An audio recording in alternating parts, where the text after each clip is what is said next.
Berbahagialah kita yang berbuat banyak kebaikan dan kebajikan pelayanan firman Tuhan dalam namanya. Karena Dia sudah memilih dan menetapkan kita untuk melayani firman-Nya. Namun memang dalam kenyataannya tidak mudah untuk terus setia dalam melayani Tuhan. Ada saja tantangan dan hambatan yang menghalangi kita. Namun kita pun perlu melangkah. Dan untuk memulai langkah pertama ini, kita perlu menerima Roh Kudus untuk campur tangan agar Roh Kudus akan membawa kita berlari dalam dimensi mujizat. Halo sahabat yang baik, berjumpa lagi di program Terang Kasih. Nah, kita sudah menyaksikan video pembuka ini ya.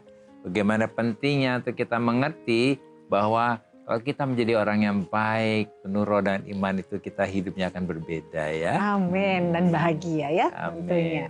Ya, sahabat yang baik, tema kita hari ini adalah menjadi orang yang terkenal baik, penuh roh dan penuh iman. Nah, mari kita berdoa ya supaya firman Tuhan ini benar-benar merubah kita dan memberkati kita. Bapa, kami mau buka hati kami untuk kami hari ini siap menerima firman-Mu. Supaya benar-benar terjadi dalam firman-Mu ini kami menjadi orang yang baik, yang penuh dengan iman dan penuh dengan Roh Kudus. Biarlah firman-Mu ini juga menjadi jawaban bagi kami hari ini. Di dalam nama Yesus kami berdoa. Amin. Amin. Sebelum kita membaca firman Tuhan, mari kita katakan apa kata Tuhan tentang diri kita. Bahwa saya spesial di mata Tuhan. Saya berharga di mata Tuhan. Ya, saya sangat dikasihi Tuhan. Kehidupan saya dan masa depan saya bersama Tuhan adalah sungguh amat baik. Katakan amin. Amin. Sahabat yang baik, mari kita baca firman Tuhan ini. Dalam Kisah Para Rasul 6 ayat yang ketiga. Demikian firman Tuhan. Karena itu, saudara-saudara, pilihlah 7 orang dari antaramu yang terkenal baik, yang penuh dengan roh dan hikmat, supaya kamu mengangkat mereka untuk tugas itu. Mari kita baca ayat selanjutnya, Kisah Para Rasul 6 ayat 8. Demikian firman Tuhan. Dan Stefanus yang penuh dengan karunia dan kuasa mengadakan mujizat-mujizat dan tanda-tanda di antara orang banyak. Amin. Ini luar biasa ya. Stefanus ya. Dia sebetulnya orang biasa biasa, tapi hidupnya jadi berkatnya luar biasa ya. Nah, Stefanus adalah orang biasa. Dan dia dipilih bersama 7 orang yang lain untuk membantu rasul-rasul dalam mengurus janda-janda pada waktu itu. Supaya apa? Supaya rasul-rasul bisa lebih fokus untuk berdoa dan untuk menyiapkan firman Tuhan. Tetapi Stefanus yang sudah diurapi dan dipenuhi dengan Roh Kudus ini dikatakan penuh dengan karunia dan mengadakan mujizat-mujizat dan tanda-tanda di antara orang banyak. Ternyata yang membuat manifestasi, urapan, kuasa Roh Kudus dapat bekerja dengan dahsyat melalui kehidupan Stefanus. Karena Stefanus bukan saja memiliki karunia Roh Kudus. Tetapi yang lebih utama adalah Stefanus memiliki buah roh dalam kehidupannya. Yaitu dikenal dan diakui sebagai pribadi yang terkenal baik, penuh Roh Kudus dan penuh hikmat. Amin. Nah, ini penting banget ya. Bukan hanya karunianya, tapi karakternya juga. Karakternya, buah roh itu ya. Dikatakan dia terkenal baik. Jadi yang pertama, Stefanus dikatakan dikenal sebagai pribadi yang terkenal baik. Dalam bahasa Yunani adalah martureo. Atau dengan artinya adalah Stefanus dikenal reputasinya baik. Kesaksian hidupnya juga sudah terbukti. Dan Stefanus dikenal sebagai orang yang baik yang memiliki karakter dan integritas yang dikenal dengan baik. Jadi Stefanus dapat dipercaya dan menjadi pribadi yang bertanggung jawab. Demikian juga dengan kita yang sudah ada di dalam Kristus, Roh Kudus akan menolong dan memampukan kita supaya kita memiliki reputasi yang baik. Di mana kesaksian hidup kita sudah terbukti dan dikenal sebagai orang baik. Yang memiliki karakter dan integritas yang dikenal baik. Jadi kita ini dikenal sebagai pribadi yang dapat dipercaya dan yang bertanggung jawab. Amin. Jadi Roh Kudus itu mengubah kita menjadi karakter kita, jadi berubah. Jadi bukan hanya karunia saja tapi karakter juga. Kita, Amin. Nah, ya. kemudian yang kedua dikatakan bahwa Stefanus ini pribadi yang penuh dengan Roh Kudus. Dalam bahasa Yunani pneuma, ya. Artinya ada Stefanus memiliki spirit rohani dan pikiran yang bagus, dewasa dan yang dipimpin oleh Roh Kudus. Jadi Stefanus tidak hidup di dalam kedagingan, yaitu tidak mementingkan diri sendiri, tetapi Stefanus hidup di dalam Roh, yaitu mengikuti dan mentaati pimpinan Roh Kudus. Di dalam Kristus, Roh Kudus akan menolong dan memampukan kita supaya kita menjadi pribadi yang penuh dengan Roh Kudus. Amin. Sehingga kita memiliki spirit rohani dan pikiran yang bagus, dewasa, dan dipimpin oleh Roh Kudus. Yeah. Jadi kita tidak hidup dalam kedagingan, yaitu tidak mementingkan diri sendiri, tapi hidup dalam Roh, yaitu mengikuti dan mentaati pimpinan Roh Kudus. Amin. Itu luar biasa ya, mengikuti dan mentaati pimpinan Roh Kudus. Dan yang ketiga dikatakan bahwa Stefanus ini pribadi yang penuh hikmat, ya. Dalam bahasa Yunani-nya adalah Sophia. Artinya adalah Stefanus memiliki skill, pemikiran dan pandangan yang bijaksana, yang dewasa, yang rohani dan takut akan Tuhan. Karena awal dari hikmat adalah takut akan Tuhan. Dan hikmat yang dari Tuhan akan membuat kita menjadi pribadi yang unggul, bijaksana dan mulia. Amin. Demikian juga dengan kita yang sudah ada dalam Kristus. Yeah. Roh Kudus menolong dan memampukan kita supaya kita memiliki skill, pemikiran, pandangan yang bijaksana, dewasa, rohani, dan takut akan Tuhan. Sebab awal dari hikmat adalah takut akan Tuhan. Dan hikmat yang dari Tuhan akan membuat kita menjadi pribadi yang unggul, bijaksana, dan mulia. Wah, kita menjadi pribadi yang unggul, bijaksana, dan mulia. Nah, sahabat yang baik, mari kita baca firman Tuhan ini dalam Matius pasal yang ke-7, 16, 17. Demikian firman Tuhan. Dari buahnya lah kamu akan mengenal mereka. Dapatkah orang memetik buah anggur dari semak duri atau buah ara dari rumput duri? Demikianlah setiap pohon yang baik menghasilkan buah yang baik. Sedang pohon yang tidak baik menghasilkan buah yang tidak baik. Nah, sahabat yang baik, Yesus mengatakan bahwa kita mengenal setiap orang dari buahnya atau dari karakternya. Bukan dari karunianya, sebab karunia adalah gift atau pemberian dari Tuhan.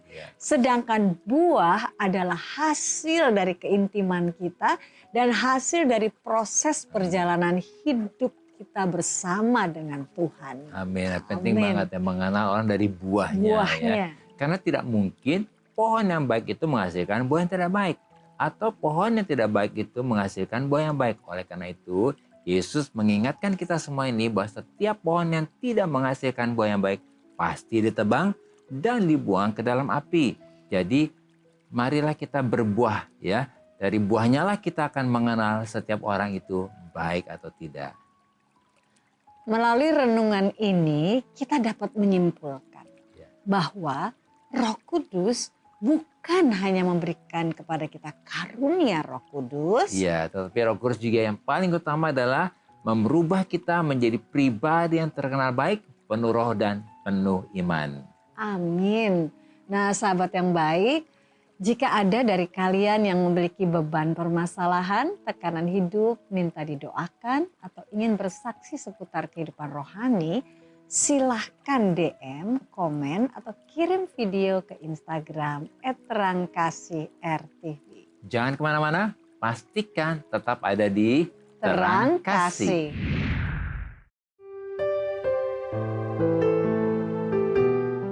Halo sahabat yang baik, saya akan membacakan renungan firman Tuhan untuk terang hari ini. Mari kita buka Alkitab kita akan baca sama-sama dari Yeremia pasal 17 ayat yang ke-7 dan ke-8. Demikian firman Tuhan, diberkatilah orang yang mengandalkan Tuhan, yang menaruh harapannya pada Tuhan. Ia akan seperti pohon yang ditanam di tepi air, yang merembaskan akar-akarnya di tepi batang air, dan yang tidak mengalami datangnya panas terik, yang daunnya tetap hijau, yang tidak khawatir dalam tahun kering, dan yang tidak berhenti menghasilkan buah.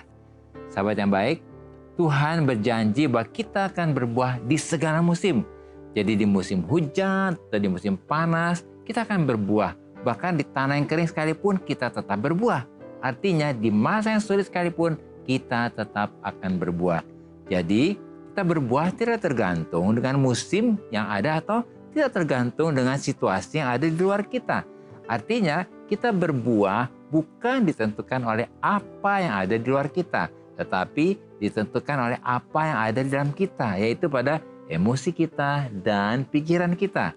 Ketika kita fokus hanya mengandalkan Tuhan dan berharap kepada Tuhan, yaitu dengan kita intim, melekat kepada Tuhan dan firman-Nya, maka kita sedang memposisikan diri kita seperti pohon yang ditanam di tepi air, yang merambatkan akarnya ke tepi batang air, sehingga emosi dan pikiran kita menjadi selaras dan sepakat dengan Tuhan. Tuhan memberkati.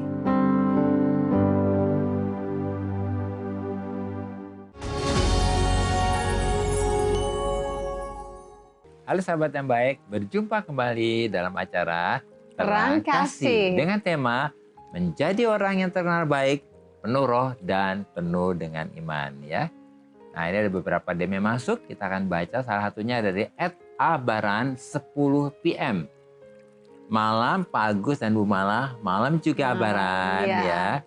Bapak, saya punya abang yang baik sekali. Dia orangnya dermawan. Wah, puji Tuhan ya. Berbeda terbalik dengan istrinya.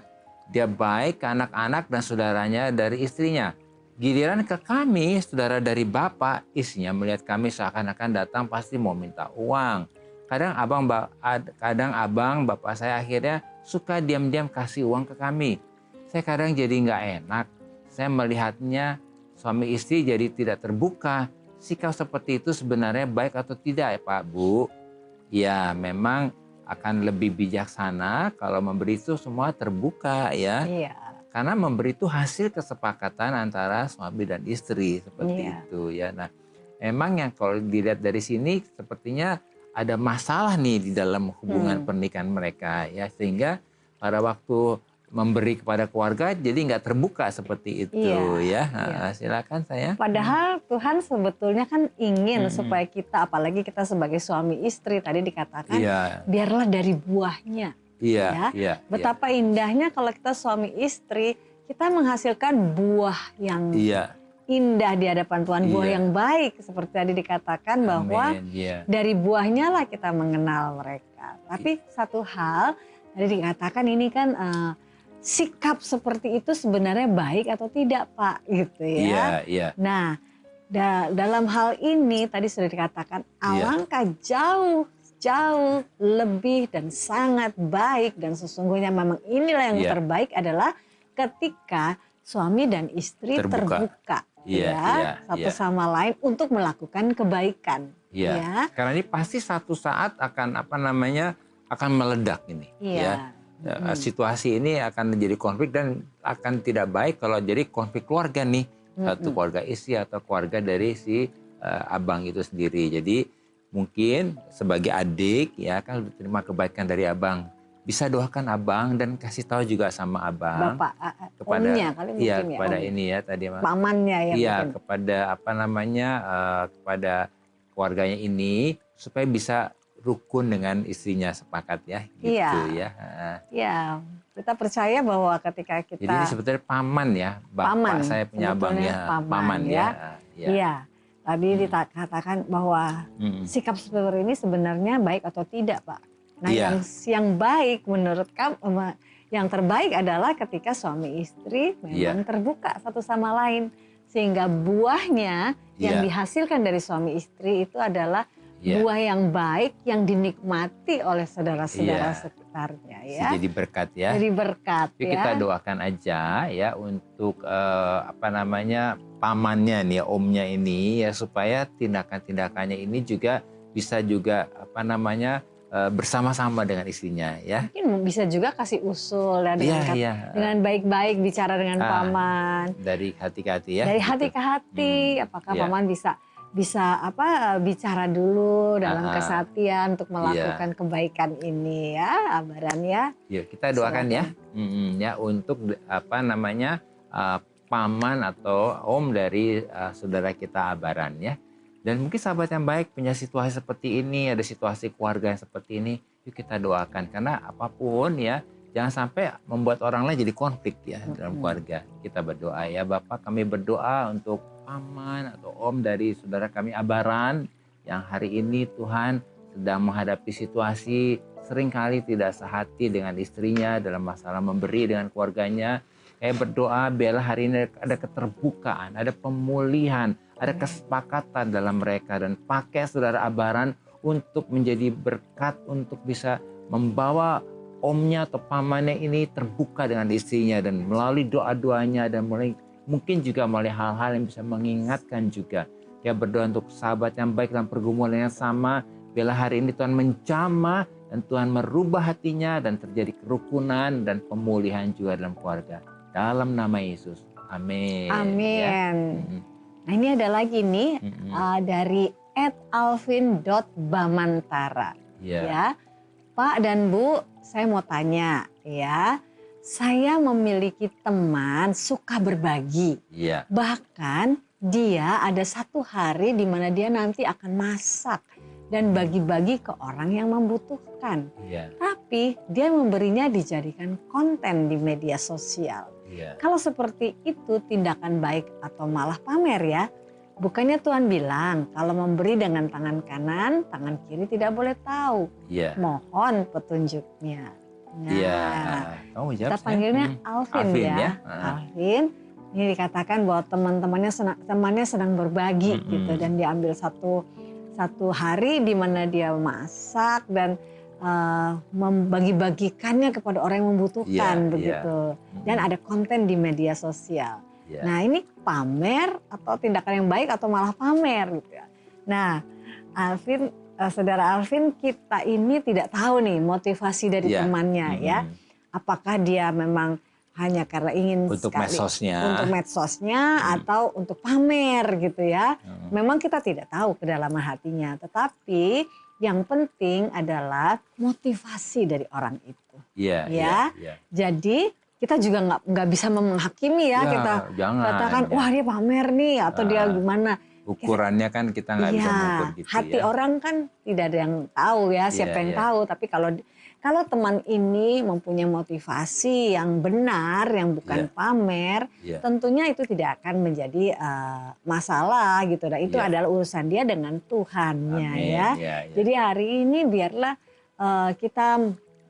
mungkin kita mendoakan ya supaya mungkin Alvin bisa nolong orang kan ini ya, jadi berkat ya. Iya, supaya apa yang teman ini suka melakukan, yaitu menolong orang, kasih bagi-bagi. Orang lain ya. Mungkin ini bisa dipakai untuk jadi inspirasi buat orang lain, supaya motivasinya adalah untuk menginspirasi orang lain untuk melakukan kebaikan juga bagi sesama gitu ya. Jadi hari ini biarlah kita justru mendukung dan mendoakannya supaya melakukan apa yang terbaik dan apa yang Tuhan inginkan gitu ya.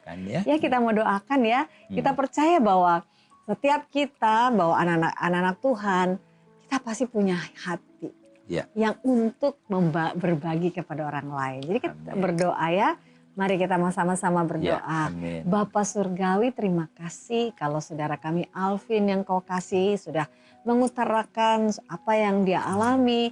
Bapak, kami berdoa untuk temannya ini yang senang untuk berbagi. Tuhan, kalaupun ya menampilkannya di medsosnya dia dan juga Tuhan buat konten untuk bagian daripada apa yang dia lakukan. Bapak, kami minta supaya motivasinya murni di hadapan Engkau. Engkau selalu mau meluruskan hati kami, membawa hati kami dalam kemurnian. Dan kami berdoa untuk teman Alvin ini, biarlah dalam apapun yang dia lakukan, dia melakukannya untuk Engkau. Supaya apa yang dia lakukan menjadi inspirasi bagi orang lain untuk melakukan kebaikan juga kepada orang-orang di sekitarnya. Juga untuk sahabat yang baik yang mungkin ada yang bersama kami dan yang sering ingin dan punya kerinduan untuk melakukan hal yang baik bagi orang lain. Biarlah semua motivasi kami adalah untuk kemuliaan-Mu. Motivasi kami adalah benar-benar untuk melakukannya karena kami mengasihi Amin. orang-orang di sekitar kami dan menolong orang-orang yang di sekitar kami. Amin. Terima kasih Bapa. Terpujilah bagi nama Tuhan. Di dalam nama Yesus kami berdoa dan mengucap syukur. Amin. Amin. Amin ya. Nah, jadi saat ini apa yang perlu kita ingat nih supaya kita dapat menjadi orang yang terkenal baik, penuh roh dan penuh dengan iman. Yang pertama, Yesus mengatakan bahwa kita mengenal setiap orang dari buahnya atau dari karakternya, bukan dari karunia-Nya. Sebab karunia adalah gift atau pemberian dari Tuhan. Sedangkan buah adalah hasil keintiman dan hasil dari proses perjalanan hidupnya bersama dengan Tuhan. Sehingga menghasilkan buah yang baik, yaitu menjadi orang yang terkenal baik, penuh Roh Kudus dan penuh hikmat. Yang kedua, menghasilkan buah yang baik adalah menjadi pribadi yang terkenal baik, atau dalam bahasa Indonesia marturio, artinya kita dikenal sebagai pribadi yang memiliki reputasi yang baik melalui kesaksian hidup kita yang sudah terbukti, dan dikenal orang yang baik juga memiliki karakter dan integritas yang baik.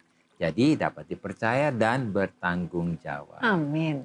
Dan yang ketiga, menghasilkan buah yang baik adalah menjadi pribadi yang penuh Roh Kudus atau pneuma dalam bahasa Ibrani. Artinya kita memiliki spirit rohani dan pikiran yang bagus, dewasa, yang dipimpin oleh Roh Kudus. Kemudian kita menjadi pribadi yang penuh hikmat atau Sophia dalam bahasa Yunani-nya.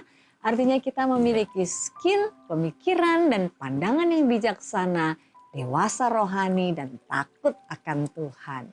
Amin. Nah sahabat yang baik, apakah engkau saat ini merasa reputasimu sedang hancur dan sepertinya sulit untuk bangkit kembali ya? Mari kita datang kepada Tuhan dan serahkan hidupmu kepada Tuhan. Dan sahabat yang baik, percayalah bahwa Tuhan kita adalah Tuhan yang baik.